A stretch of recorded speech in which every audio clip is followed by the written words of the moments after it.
Hello students. आज की video का टॉपिक है टाइप्स ऑफ रिफ्लेक्शन। क्लास 8 में दो तरह के रिफ्लेक्शन हम पढ़ेंगे, regular reflection and irregular reflection. इस टॉपिक में हम पढ़ने जा रहे हैं इनकी डेफिनेशन, इन दोनों के बीच का डिफरेंस और एक कॉमन मिस्टेक जो ज्यादातर बच्चे क्वेश्चंस में एग्जाम में करते हैं। तो सबसे पहले देखते हैं ये डायग्राम।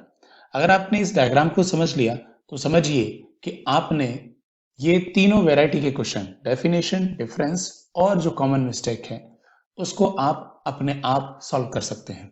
तो पहला डायग्राम है, इसमें आप देख रहे हैं कि एक सरफेस है। इस सरफेस का नेचर देखिए जरा। ये सरफेस बहुत स्मूथ नजर आ रही है, जबकि यहाँ पर जो दूसरी वाली जो सरफेस है ये एक रफ सरफेस है।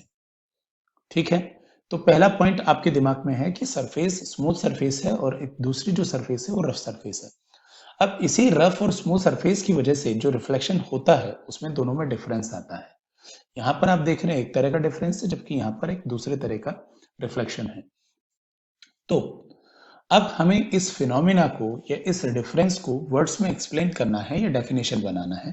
तो आइए बनाते हैं इसको। आप देख रहे हैं ग्रीन रेज यहाँ पर इंसिडेंट रेज हैं, यहाँ पर भी इंसिडेंट रेज हैं। ब्लू रेज आपकी रिफ्लेक्टेड रेज हैं, यहाँ पर भी ब्लू रेज रिफ्लेक्टेड रेज हैं। तो हम डेफिनेशन डिफाइन कर सकते हैं रेगुलर रिफ्लेक्शन की। If for the parallel incident rays the reflected rays are also parallel, then the reflection is called regular reflection. I hope definition clear हुई। मैं दोबारा से रिपीट करता हूं।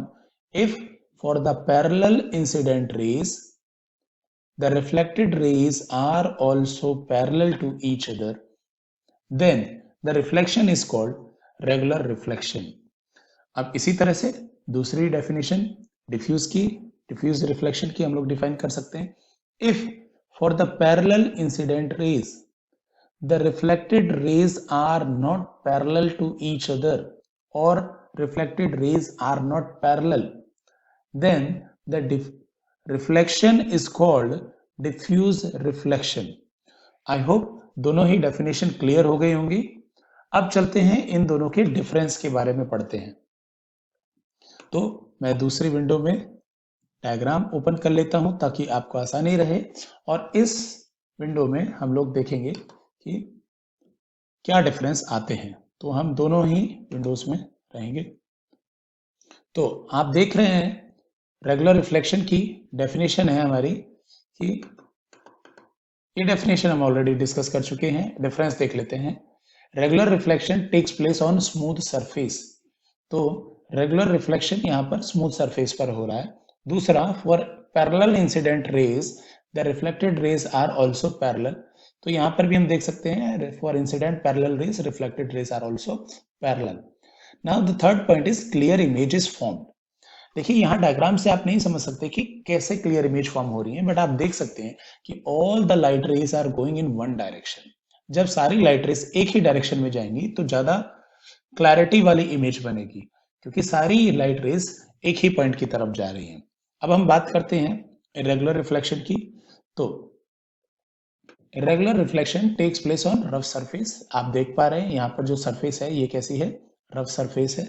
For parallel incident rays reflected rays are not parallel, यानी incident rays तो parallel हैं but reflected rays एक दूसरे के पैरेलल नहीं है। और third point, it forms fuzzy image या फजी इमेजेस फॉर्म। तो इसका भी रीजन हम बता चुके हैं, क्योंकि all light rays are not going in the same direction, they are going in the different direction. और जब लाइट डिफरेंट डायरेक्शन में जाएगी तो इमेज एक पॉइंट पर क्लियरली नहीं बनेगी। आई होप ये पॉइंट आपको क्लियर हो गया होगा। डेफिनेशन हमने क्लियर कर ली, दूसरा हम लोगों ने इनके डिफरेंस क्लियर कर लिए। अब जो कॉमन कंफ्यूजन होती है, जो कॉमन मिस्टेक हम करते हैं, हम उसके बारे में बात करते हैं। आ जाते हैं यहां पर। अब हमसे ये सवाल पूछा जाता है कि क्या इस डिफ्यूज रिफ्लेक्शन में लॉस ऑफ रिफ्लेक्शन फॉलो हो रहे हैं कि नहीं हो रहे हैं।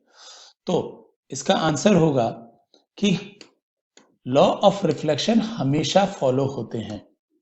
बट यहां तो डायग्राम में आपको नहीं लग रहा है कि लॉज ऑफ रिफ्लेक्शन फॉलो हो रहे हैं, तो फिर इसका क्या जवाब है देखते हैं।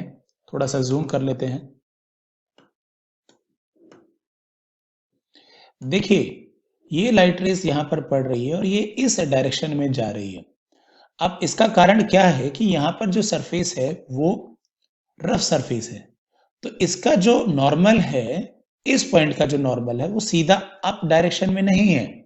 अगर आप सीधा अप डायरेक्शन में लगाएंगे तो इंसिडेंट एंगल छोटा हो गया और अप डायरेक्शन से रिफ्लेक्टेड एंगल बड़ा हो गया, तो आपका कॉमन सेंस कहता है कि लॉ ऑफ रिफ्लेक्शन फॉलो नहीं होगा। बट क्योंकि यहाँ पर सरफेस ही रफ है, तो ये प्लेन पॉइंट हम परपेंडिकुलर नहीं ले सकते। यहाँ पर जो भी स्लोप होगा, जो भी पॉइंट होगा, उससे हम परपेंडिकुलर लेंगे, तो परपेंडिकुलर यहाँ पर आएगा, राइट, इस एरो की तरफ आएगा। और जब ये इस एरो की तरफ आएगा तो एंगल ऑफ इंसिडेंस इस लाइन से, मिडल लाइन से इधर की तरफ, और इस मिडल लाइन से, इमेजिनरी लाइन से, नॉर्मल से इधर की तरफ बराबर होगा। तो लॉ ऑफ रिफ्लेक्शन हमेशा फॉलो होते हैं, चाहे वो रेगुलर रिफ्लेक्शन हो या इरेगुलर हो या डिफ्यूज रिफ्लेक्शन हो। आई होप आपके ये तीनों पॉइंट क्लियर हुए होंगे। तो वीडियो को लाइक करें, शेयर करें, सब्सक्राइब करें, चैनल को सब्सक्राइब करें। धन्यवाद।